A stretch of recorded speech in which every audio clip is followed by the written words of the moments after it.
வணக்கம். நாங்கள் மனித வழிகள் டிவியிலிருந்து பேட்டி எடுக்க வந்திருக்கோம்.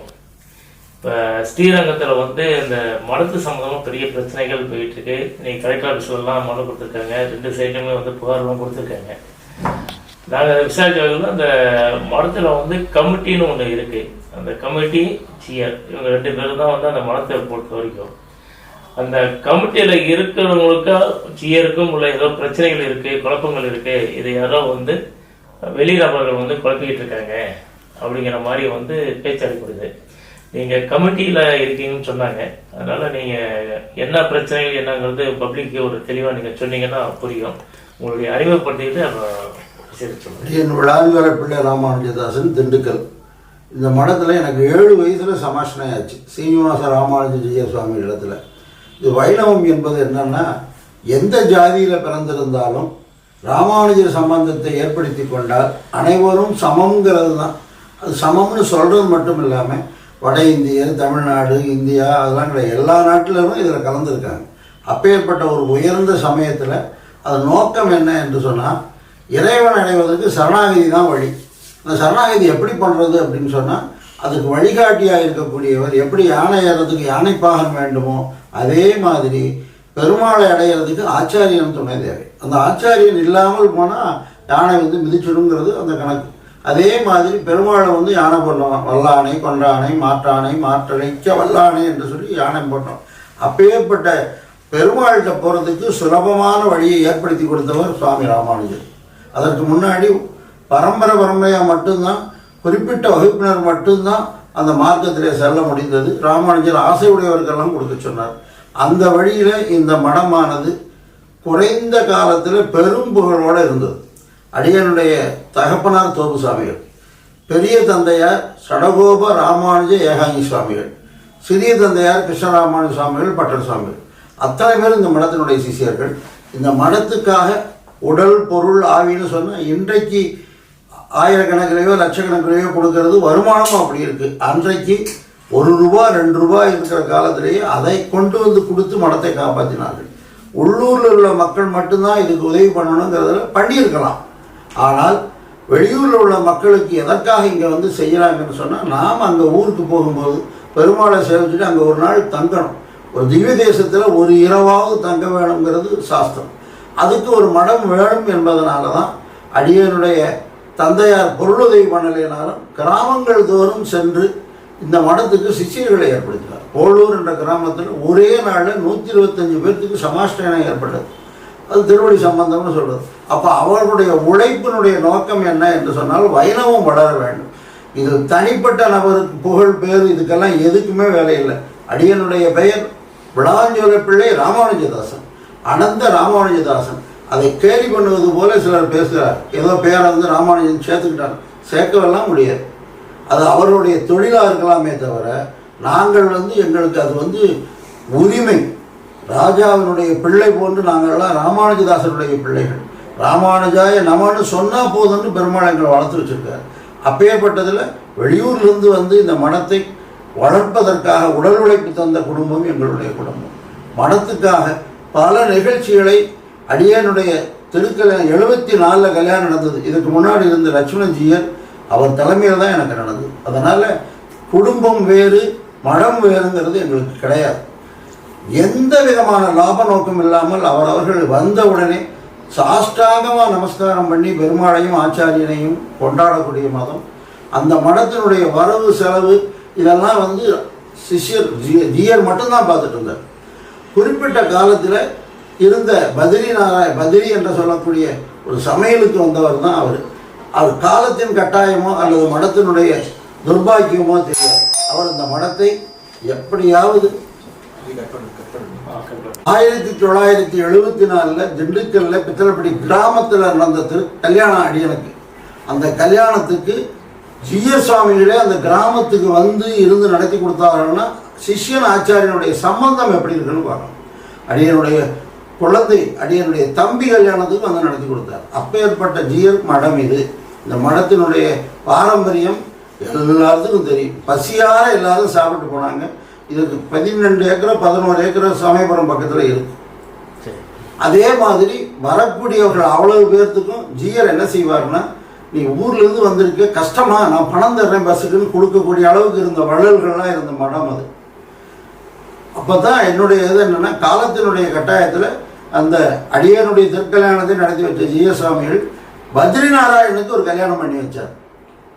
அந்த பத்ரிநாராயணுக்கு பண்ணி வச்ச அந்த பெண்ணானவர்கள் கோதை நாச்சியார்னு பேர். அவங்க இப்பொழுதும் எங்களுடைய திருவரசுன்னு ஆச்சாரியுடைய திருவரசில் தான் இருக்காங்க. அவங்க பெரிய இன்னைக்கு புகழோடு இருக்காங்க. அப்பேற்பட்ட அந்த கல்யாணத்திலிருந்து தான் இந்த மடத்தினுடைய பிரச்சனையை ஆரம்பித்தது. ஒரு மடத்துக்குள்ளே ஒரு திருமணம் ஆகக்கூடாது, அப்படியே ஆனாலும் அவர்கள் அங்கே வாழக்கூடாது, வெளியே தான் இருந்திருக்கணும்.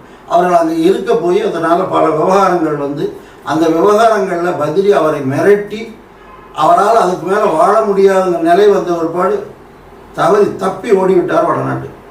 பழையபடியும் நாங்கள் தான் ஏதோ விரட்டிட்டோம்னு சொல்லி ஒரு வதந்தியை கிளப்பினதுனால மதுரையினுடைய உயர்நீதிமன்றத்தில் திரு கோவிந்த ராமானுஜன் அவர்கள் தான் அந்த ஆட்புலர் மனு போட்டார். அதுக்கு உதவி பண்ணவர் வாமனராஜா.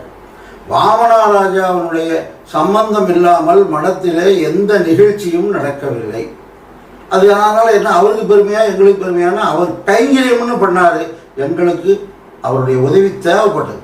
அது பொருளாக இருந்தாலும் சரி, உடல் உழைப்பாக இருந்தாலும் சரி, அந்த அவருடைய ஆதரவும் எங்களுக்கு தேவைப்பட்டது. அந்த நேரங்களில் அதுக்குள்ளே புகுந்து அதை மீட்டு கொண்டு வந்து அவரை கொண்டு வந்து வச்சார். திரும்பவும் பத்ரியினுடைய தாக்குதல் அடித்து துன்புறுத்தலை விட்டுட்டு நான் இனிமேல் வரவில்லை என்று எங்களிடத்துல சொல்லலை, வாமனராஜாவிடத்தில் தனியாக கூப்பிட்டு அழைச்சி சொல்லிட்டு அவர் ஊருக்கு போயிட்டார்.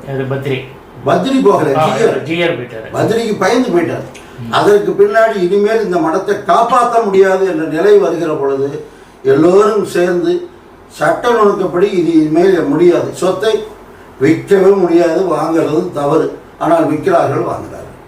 அப்படி விற்பது தவறு, வாங்கினவங்களும் கஷ்டப்படுவாங்க, அது வேற. ஆனால் இந்த சொத்தை காப்பாற்றுவதற்காகத்தான் நம்முடைய நாட்டிலே ஒரு துறை ஏற்படுத்தப்பட்டுள்ளது, அறநிலையத்துறை.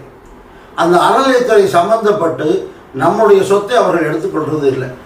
இந்த சொத்தை பாதுகாத்து கொடுக்கக்கூடிய பொறுப்பு எப்படி காவல்துறை வந்து சட்டத்தை ஒழுங்குபடுதோ, சொத்தை காப்பாற்றுவது தான் அறநிலையத்துறை. தர்மம் செய்யக்கூடியவர்கள்.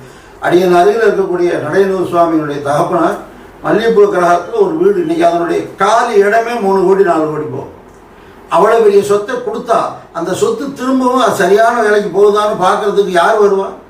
அவருடைய பிள்ளைகளோ அவருடைய பேரன் தானே வர முடியும். யாரோ தெருவில் போகிறவங்க வந்து கேட்கவும் முடியாது, கேட்கணுங்கிற அக்கறை கிடையாது. எனக்கு அதில் என்ன கிடைக்குங்கிற நோக்கம்தான் மக்களுக்கு வரும்.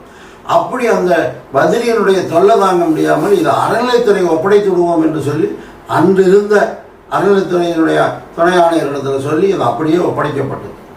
அதுக்கு பின்னாடி அவர் தனியாக ஒரு ஈஓ போட்டு நிர்வாகமே அங்கே ரொம்ப சிறப்பாக தான் நடந்தது. அந்த பகுதியில் அந்த நேரத்தில் தான் அது முழுவதுமாக சீனிவாச பெருமாள் கோயில் என்ற பெயர் மாறியது. இது மடம் இல்லை, சீனிவாச பெருமாள் கோயில். ஏன்னா பூஜை நடக்குது, ஜியர் இல்லைன்னா அது மடம் இல்லை, கோவில்னு ஆயிடும். அப்படியான அந்த மடத்தில் ஒரு குறிப்பிட்ட காலம் 10 வருட காலம், அந்த 10 வருட காலத்தில் உங்களுக்கு எல்லாத்துக்கும் தெரியும், அறநிலையத்துறை நிர்வாகத்தில் நல்லவர்களும் வருவார்கள், பொருளாதாரர்களும் வருவார்கள். அப்படி வந்த ஒரு ஈஓனால தான் அவர் பாதிக்கப்பட்டு அவருக்கு வேலையே 1 வருஷம் வேலை நீக்கம் பட்டு இருந்தார். அப்படி ஏற்பட்டதுனால இந்த மடத்தினுடைய வாடகை கூடவே இல்லை. 10,000 ரூபா பெருமானத்துக்கு 1000, 70,000 பெறுவதற்கு 1,500, இப்படி தான் நடந்துட்டு இருந்தது. இது என்ன செய்ய முடியும் என்று நாங்கள்லாம் தத்தளித்த காலத்தில் எதிர்பாராமல் கோவிந்த ராமானுஜன் வடநாட்டில் சென்று நான் ஒரு ஜிஎலை ஏற்பாடு பண்ணுறேன், என்ன சொல்கிறீங்கன்னு கேட்குறப்ப நாங்கள் அப்போல்லாம் கமிட்டி மெம்பர் கிடையாது, மடத்தினுடைய சிஷியர்கள். கமிட்டி மெம்பரை விட சிஷியர்களுக்கு பவர் அதிகம். ஏன்னா அவர்கள் தான் எப்படி ஒரு பிரதம மந்திரிக்கு இந்த நாட்டில் என்ன உரிமை இருக்கோ அந்த அளவுக்கு அந்த சொத்தினுடைய உரிமை சிஷியர்களுக்கு உண்டு. ஏன்னா அவர்கள் தான் அதுக்கு அந்த வாரிசுகள். ஆச்சாரியன் செல்லலாம், சிஷியனும் சென்றுவான், ஆனால் அதுக்கு பின்னாடி வாரிசுகள் வந்துட்டே இருப்பாங்க. அதுக்கு ஒரே தகுதி என்னென்னா, எப்படி 18 வயசுனா ஓட்டு போடுற மாதிரி அந்த ஆச்சாரியனிடத்தில் திருவடி சம்பந்தம், சங்கு சக்கரத்தை பொறித்து கொண்டு ராமானுஜதாசன் அவருடைய திருவடியில் விழுகணும். 1 லட்ச ரூபா கொடுத்தாலும் ஒருவன் இன்னொருத்தனுடைய காலில் விழமாட்டான். ஆனால் நாங்கள் பார்த்த உடனே தண்டம் சமைப்போம். தண்டம்னா குச்சி விழுகிற மாதிரி விழுகணும். அப்பேற்பட்ட ஒரு சம்பிரதாயத்தில் உள்ளதுனால அவரும் பழையபடியும் அந்த அரசாங்கத்துக்கு கொடுத்தவர் போல அரசாங்கம் சில தவறுகளை செய்தது. அறநிலையத்துறையில் வாடகை உயர்த்தவில்லை. அவர்கள் உயர்த்தி கொண்டார்கள், உயர்ந்தார்கள், வாடகை உயர்ற. இந்த நேரத்தில் மீண்டும் இந்த கோவிந்தராமானுஜனுடைய பெருமுயற்சி, அதெல்லாம் சும்மா சொல்ல முடியாது. அவர் எந்த விதமான பிரதி பிரயோஜனம் கருதாமல் இன்றளவும் உழைக்கின்றவர். புகழ் யாருக்கு வேணாலும் ஆசை இருக்கலாம். ஆனால் அவர் சென்று அயோத்தியிலிருந்து இந்த சாமியை கண்டுபிடித்து அங்கிருந்து எனக்கு ஃபோன் பண்ணார். இந்த மாதிரி ஒரு சாமி இருக்காரு ஐயா, எந்த அளவுக்கு முடியுமோ உன்னால் விசாரிக்கலாம்.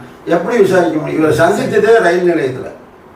பார்த்த உடனே இவருடைய தோற்றமும் இதுவும் கவர்ச்சியாக இருந்தது. அவர்கிட்ட போய் கேட்டிருக்காரு, வரேன்னு சொல்லிட்டார். அதுக்கு பின்னாடி அங்கே போய் தயார் பண்ணி அவரை அழைச்சிட்டு வந்து அன்றைய நேரத்தில் அதாவது அறநிலைத்துறையினுடைய கட்டுப்பாட்டில் தான் மடம் இருந்தது. அவர்களை உள்ள விட மாட்டேன்ட்டாங்க. அப்போ கோவிந்தராமானுஜன் போராடி அவருக்கு ஒரு அறையை பிடித்து கொடுத்து அதற்கு பின்னாடி பிரசாதத்துக்கு படாத பாடுபட்டார். நான் இதை விட்டே போயிடுறேனார். அப்பொழுது சிஷியர்கள்னு சொல்லக்கூடிய நாங்கள்லாம் முடிந்த அளவுக்கு பொருள் உதவி பண்ணி அரிசி பருப்பு காய்கறிகள்லாம் வாங்கி கொடுத்து தான் அவர் காப்பாற்ற முடிஞ்சது. அதற்கு பின்னாடி இந்த மடத்தினுடைய நிர்வாகத்தை எப்படியாவது ஜீயருக்கு வாங்கி கொடுக்க வேண்டும் என்றும் அதுக்கு ராஜா மற்றும் சட்ட வல்லுநர்களை எல்லாம் கலந்துட்டு அதுக்கு கோர்ட்டு மூலியமாக நடவடிக்கை எடுத்து தான் கிடைச்சிது. சும்மா கிடைக்கல. அவர்கள் சரி நல்ல ஆள் வந்துட்டாருன்னு சொல்லி எல்லாரும் சொல்கிறீங்க கொடுக்குறோம்னு சொல்லி கொடுத்துட்டாங்க. ஆணையருடைய உத்தரவுப்படி தான். இது இங்கே லோக்கலில் நம்மெல்லாம் சேர்ந்து பேசுறது இல்லை. ஆமாம், இது ஆணையருடைய உத்தரவுப்படி. உள்ளூர் கூட கிடையாது. சென்னையில் இருக்கக்கூடிய அறநிலைத்துறை ஆணையர் தான் அதுக்கு உத்தரவு போட முடியும். ஏன்னா இது சங்கத்து சொத்து அல்ல, இது ட்ரஸ்ட் சொத்து, மடத்தினுடைய சொத்து. அதுக்கு தனி ஒரு சட்டமே வச்சுருக்காங்க. அவர் என்ன பண்ணாருன்னா ஒரு ஸ்கீம் போட்டார். இந்த மடத்தை இப்படி நடத்த வேணும். குருவினுடைய பணி இது, சிஷியர்களுடைய பணி இது.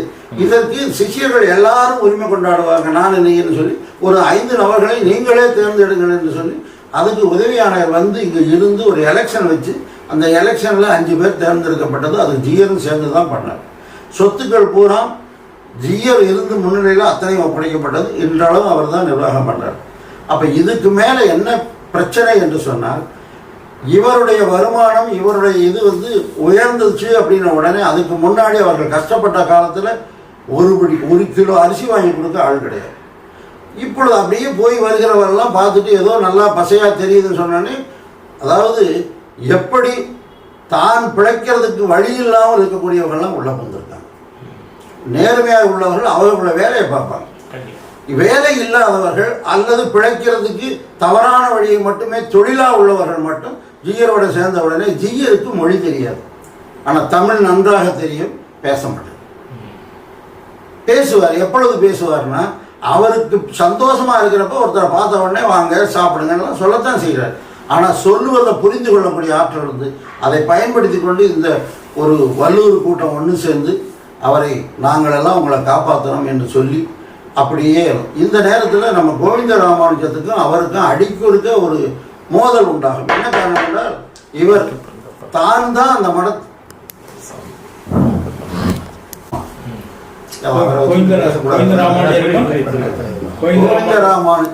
கோவிந்தராமானுஜம் ஒரு சில விஷயங்களில் நிர்வாகத்தில் தலையிட அதை பொறுக்காத இருந்த ஜீயரானவர் நீ யார் இதை கேட்பதற்கு என்று சொல்ல ஒருவருக்கு ஒருவர் வார்த்தை முட்டிக்கொண்டே போய் அவர் மடத்துக்குள்ளேயே நீ வரக்கூடாது என்று சொல்லி அவர் பெரிய ஒரு வால் போஸ்ட் அடித்து ஃப்ளக்ஸ் எழுதி அவர் வெளியேற்றினார். அதுதான் உண்மை. அதற்கு பின்னாடி மடமானது அவர் வெளியே இருந்த காலத்திலே நடந்தது. ஆனால் வெளியிருந்து கொண்டு பல மடத்துக்கான உள்ள குறைகளை எல்லாம் குறிப்பிட்டு அறநிலைத்துறைக்கும் மற்றவர்களுக்கெல்லாம் செய்தி அனுப்பினோடனே இவருக்கு அது பொறுக்கலை. அவர் செய்த தவறு மீண்டும் அவரையே அழைத்து உள்ளே விட்டார். ஏன் என்று கேட்டால் இவர் வெளியே இருந்தால் நமக்கு இடைஞ்சல் அதிகம், அதனால உள்ளே வந்துடட்டும்னு சொல்லி எங்களிடத்துலையும் சொன்னார். நாங்கள் என்ன சொன்னோம்னா நீ ஏற்றுக்குங்க ஏற்றுக்காத உங்கள் விருப்பம்னு சொல்லிட்டோம். ஏன்னா ஒரு மடத்தினுடைய மடாதிபதிக்கு யோசனை தான் சொல்லலாமே தவிர உத்தரவு விட முடியாது. அவர் என்ன செய்தார், மீண்டும் அழைச்சிட்டார். அவர் சரணாகதி இடத்துல பண்ணிட்டார், இருக்கட்டும்னு சொல்லிட்டார். பழையபடியும் கொஞ்ச நாள் ஆனோடனே அவங்களுக்குள்ள எதனால் மோதல் வந்ததுன்னு எங்களுக்கு தெரியல. ஏன்னா நாங்கள்லாம் வெளியூரில் இருக்கோம், அவர் மடத்துக்குள்ளேயே இருக்கார். மணி அடிக்கிறதுலேருந்து கூட்டுறதுலேருந்து எல்லா பணியும் செய்யக்கூடியவர். அவரை குறை சொல்ல முடியாது. ஒரே ஒரு விஷயம் என்னன்னா கோபப்படக்கூடியவர். இந்த கோபம் அவருக்கும் பிடிக்கலை. பொருளாதார ரீதியில் ஏதோ பிரச்சனை இருந்திருக்கு, அதெல்லாம் எங்களுக்கு தெரியாது. அதனுடைய விளைவு என்ன ஆயிடுச்சுன்னா மீண்டும் அவர்கள் இருவருக்குமே ஒரு போராட்டம் மாதிரி நடந்துகிட்டு இருக்கு. இந்த நேரத்தில் எலெக்ஷன் வைத்து தேர்ந்தெடுத்த 5 நபர்கள், நம்முடைய அனந்தராமானுஜம், அடியன் விளாஞ்சோல பிள்ளை, பெங்களூரில் இப்போ இருக்கார், அவர் போலூர் இருக்கார். அந்த போலூர்லேருந்து மினிமம் ஒரு 500 பேருமாவது வைஷ்ணவத்தில் இருப்பாங்க. திண்டுக்கல்ல இருக்காங்க, கோயம்புத்தூர்ல இருக்காங்க, மணப்பாறையில் இருக்காங்க. தமிழ்நாடு முழுவதும் இருக்கக்கூடிய மடம் இது. அவர்களுக்கு இந்தி தெரியும் தெரியாது, அது மொழி கிடையாது. ஆச்சாரியனை பத்திரத்துக்கு ஆட்டுக்குட்டிக்கு ஒன்று மொழி தெரிஞ்சு தாயை பார்க்கல, அதுக்கு பசிச்சா பால் குடிக்கும். எங்களுக்கு தேவை ஒரு குரு. அது இவர் அவ்வளவு பாசத்தோடு இருந்தார். அப்படி இத்தனை மக்கள் இருக்கக்கூடிய அந்த போலூர்லேருந்து ஒருவர். அதனால் நாங்களே முடிவெடுத்தோம். என்ன காரணம் என்றால் அவரவர்கள் பகுதிக்கு ஒரு நிர்வாகத்துக்கு ஒரு ஆள் வேணும்னு சொல்லி சாமியினுடைய தந்தையார் கொடுத்த செல்வம். அதே மாதிரி மதுரையில் சீனிவாச ராமானுஜம் இருக்கு, அவங்க தந்தையார் கேசவ ராமானுஜம், கோடீஸ்வரர்கள், லட்சக்கணக்கில் இல்லை கோடிக்கணக்கில் சொத்துக்களை உள்ளவர்கள். அவர்கள் தங்களுடைய நேரத்தையும் பொருளையும் செலவித்து கொண்டு நம்பர் ஒன் வந்துட்டு போனால் ஒரு நாளைக்கு ஒரு 25,000 ரூபா செலவாகும். சாதாரணமாக செஞ்சுட்டு போயிட்டே இருப்பாங்க, பிறரும் புகழுக்கும் கிடையாது. அப்போ இவரும் கோவிந்த ராமானுஜம் அதில் வருது. இவராக நாங்கள் இது பண்ணி அனுபவிச்சுட்டு இருக்கோம். இதை அன்றைக்கி எலெக்ஷனில் தேர்ந்தெடுத்த உடனே அதே ஆணையருக்கு அனுப்பி வச்சு ஆணையரால் உத்தரவுப்படப்பட்டு வந்த நாள் தான் அந்த நிகழ்ச்சி நடந்த நாள். அந்த மீட்டிங் நடந்துட்டு இருக்கு. ஜிஆர் நான் வரலேன்னு சொல்கிறார். இந்த இடப்பட்ட நாளில் ஜிஆருக்கும் கோவிந்த ராமானுஜத்துக்கும் ஏற்பட்ட மோதல்னால ஜிஆர் கோவிந்த ராமானுஜத்தை வெளியேற்றல, நீ உள்ளே வரக்கூடாது என்று சொல்ல, கோவிந்த ராமானுஜம் நீ ஜிஆரே இல்லை என்று சொல்லி அவருடைய கண்டுட்டு என்னென்ன குறைகள் இருக்கோ அதெல்லாம் சொன்னார். இதுதான் அங்கே நடந்த ஒரு நிகழ்வு. அதுக்கு ஒரு கூட்டம் நடத்தணும். யாராவது ட்ரஸ்டிகளும் வந்திருக்காங்க, இதெல்லாம் முதல் கூட்டம் நடத்தி இதை அப்ரூவ் செய்கிறது, அதை உண்மைப்படுத்துறதுக்கு உறுதிப்படுத்துறதுக்கு அறநிலைத்துறைக்கு ஒரு தகவல் கொடுக்குறோம்னு சொன்னாங்க. அந்த தகவல் கொடுக்கறதுக்காக இருக்கும்போது அன்றைக்கு நம்பெருமாள் உபயத்துக்காக வந்திருந்த ராஜா அந்த காம்பவுண்ட் சுவரிலிருந்து அதனுடைய ஒவ்வொரு இன்னைக்கு அங்கே இருக்கக்கூடிய தகரங்கள் முதல் கொண்டு அத்தனையும் அவருடையது. அது கையிலேயே முடிகிறவர்களும் இருக்கட்டும்னு சொல்லிட்டார். பழைய ஜாமான்கள் விற்றால் கூட அது ஜிஆர்கிட்ட போகணும் பாரு. அப்படி ஒரு குணம் இருக்கிறதுனால தான் அவர் வளர்ந்துருக்கார். மற்றவர்களுக்கு அந்த குணம் இல்லைங்கிறத நான் சொல்லலை, கம்மியாக இருக்கு, அவருக்கு கூட இருக்கு. அதனால தான் அவருடைய வளர்ச்சி அதிகமாக இருக்கு, மற்றவங்களுக்கு கம்மியாக இருக்கு. அந்த ராஜாவும் அங்கே வந்திருந்தார். எல்லாரும் 4 பேரும் 5 பேரும் பேசுகிற பொழுது ஜிஆர் அழைச்சோம், வரமாட்டேன்ட்டார். அப்போ கிருஷ்ணப்பா தான் போய் கூட்டிகிட்டு வந்தார். வந்த உடனே ஒரு 5 நிமிஷம் கூட இருந்திருக்காரு. சாமி இன்றைக்கு இந்த கூட்டம் எல்லாரையும் நம்மளுடைய ஆலோசனை குழு கூட்டம் நடக்குதுன்னு, நான் ஆலோசனை குழு கூட்டத்தை கலைத்து விட்டேன். அது யாருக்கும் அவராலையும் முடியாது, என்னாலும் முடியாது. அறநிலைத்துறையே 2 ஆண்டுகளுக்கு கொடுத்துருக்கு, அதான் சட்டம். 2 ஆண்டுக்கு அவர்கள் தான் அறநிலைத்துறையினால நியமிக்கப்பட்டவர்கள். ஜிஆர் போகலாம், அதில் ஒரு நண்பர் ஒரு ஆலோசகர் போகலாம். ஆனால் உண்மை என்னன்னு சொன்னால் கண்டிப்பாக யாருமே அதை கலைக்க முடியாது. 2 ஆண்டு கழிச்ச ஒரு ஆட்டோமேட்டிக்காக அதை கலைஞ்சிடும்.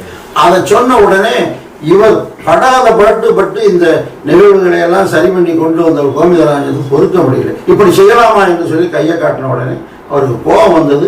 அவர் கழுத்தை பிடிச்சி தள்ளி, அவர் ஏற்கனவே திட்டமிட்டு உள்ளது போல தான் தெரிஞ்சது. ஏன்னா ஒரு ஜிஆர் அவ்வளவு உணர்ச்சி வசப்பட வேண்டிய அவசியம் இல்லை, கோபம் வரும்.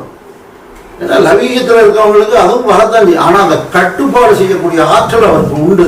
ஆனால் என்னென்னு தெரியல, அவரை பிடிச்சி தள்ளி கதவுல அடித்து, தலையில் கண்ணில் பட்டு, முதுகில் ஒரு அடி அடித்து, அவ்வளவு ஆக்ரோஷம் வரக்கூடாது வந்துச்சு. அது யாருடைய தவறுன்னு சொன்னால் நான் வேற யாரையும் சொல்ல மாட்டேன், எங்களுடைய பாவம். அப்பேற்பட்ட இந்த மடம் மீண்டும் ஒழுங்காக இருக்க வேண்டும் என்று சொன்னால் அந்த மடத்தினுடைய வருமானத்துக்காக மட்டுமே வாழக்கூடிய மற்றவர்கள் உள்ள வரக்கூடாது. ஏன் ராஜா வேற ஒரு காரணமும் கிடையாது. ராஜாவுக்கும் அந்த வெளியே இருக்கக்கூடியவங்களுக்கு எந்த பகையும் கிடையாது. சொல்ற மாதிரி நான் என்னுடைய கருத்து அது கிடையாது. இந்த சொத்தினுடைய அந்த ஆசை தான் இவரை பகைப்படுத்துகிறது. ஒரு திருடனுக்கு யார் எதிரி என்று சொன்னால் பொருள் வைத்திருக்கிறவன் அல்ல, பாதுகாக்கக்கூடிய காவலாளி, காவல்துறை தான் எதிரி. அந்த காவல்துறையை கண்டாலே அவர்களுக்கு பொறுக்காது. அதே போலதான் இன்னைக்கு ராஜா கண்டா ராஜா வரக்கூடாது.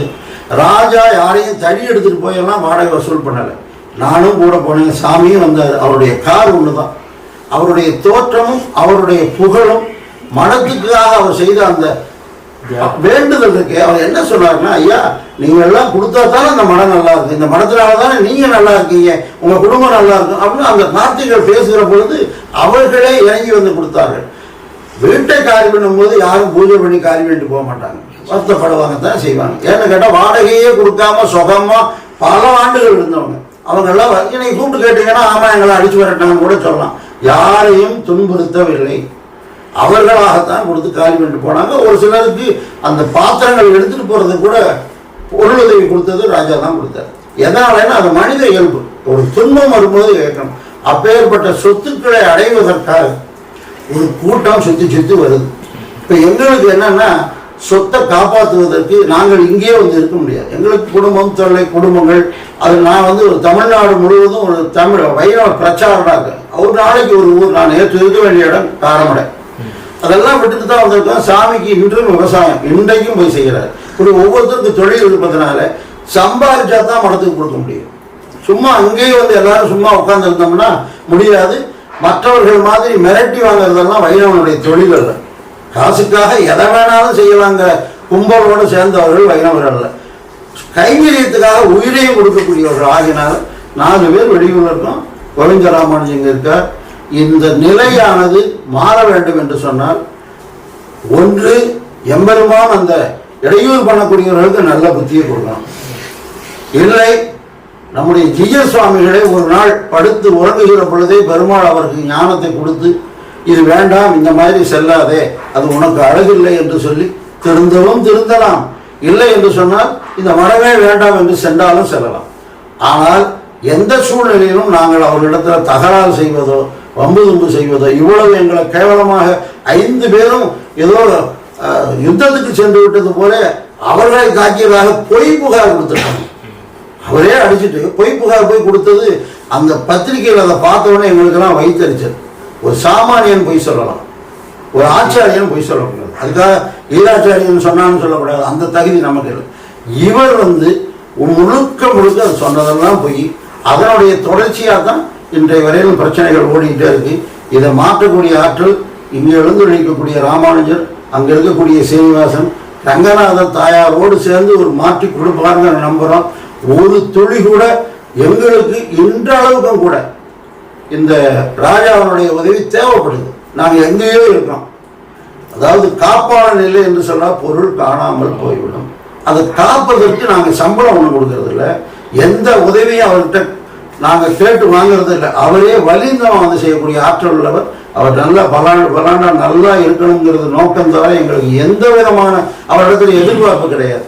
அதாவது ஒருத்தருடைய வாழ்க்கை வளர்வது எதற்காகனா அந்த மடத்திலிருந்து தான் அவர் ஆரம்பித்தார்.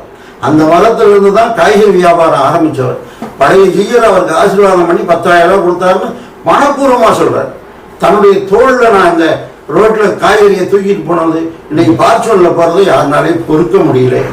என்ன காரணம்? உழைத்தால் முன்னேறலாம். அதுக்கு உதாரணம் ராஜா தானே. கண்டிப்பா கண்டிப்பா. அதாவது மில்லியடி ஜெயித்து கொண்டிருந்த ஒருவர் பிரதமராக வர முடியுது, ஜனாதிபதியாக வர முடியுதுன்னா அதனுடைய உழைப்பு தான் காரணமே தவிர அதை கண்டு பொறாமப்பட்டு பிரயோஜனம் இல்லை. அவர்களுக்கு நாம் பதில் சொல்ல வேண்டியதில்லை. இந்த நாடு நிரந்தரமாக பக்தி மார்க்கமாக இருக்க வேண்டும் என்று சொன்னால் ஆலயங்கள் காக்கப்பட வேணும். மடங்கள், ஆலயங்கள் எந்த அளவுக்கு ஒரு தூணோ அதே மாதிரி மடங்கள் ஒரு தூண். மடங்கள் எப்படி ஒரு தூணோ அதே மாதிரி திருமாளிகைகள், அதே மாதிரி அவர்கள் அருளி செய்த நூல்கள்லாம் காக்கப்படணும். அதற்கெல்லாம் இந்த மடங்கள் உறுதுணையாக இருக்கணும். ஸ்ரீரங்கத்தில் ஸ்ரீரங்க நாராயணஜியர் மடம் எத்தனை நாளாக பூட்டி கிடக்கு, எந்த முயற்சியும் இல்லாமல் அப்படியே கிடக்கு. ஆனால் வரக்கூடியவர்கள் யாரிடத்துல போய் அந்த சமாஷனை பெற்றுக்கொள்ள முடியும்னா இல்லை. யாராவது ஒரு ஆச்சாரியத்தில் போய் பண்ணிக்கிறாங்க, அதெல்லாம் நிற்காது, தொடரும். ஆனால் அது ஸ்ரீரங்கத்துக்கு ஒரு இழுக்கு. இப்பொழுது இந்த மடத்திலும் இந்த மாதிரி நடந்திருக்கிறது ரொம்ப மன வருத்தத்தை கொடுக்கிறது. விரைவிலே எம்பெருமான் இதுக்கு ஒரு நல்ல வழியை காட்டுவான். சாமி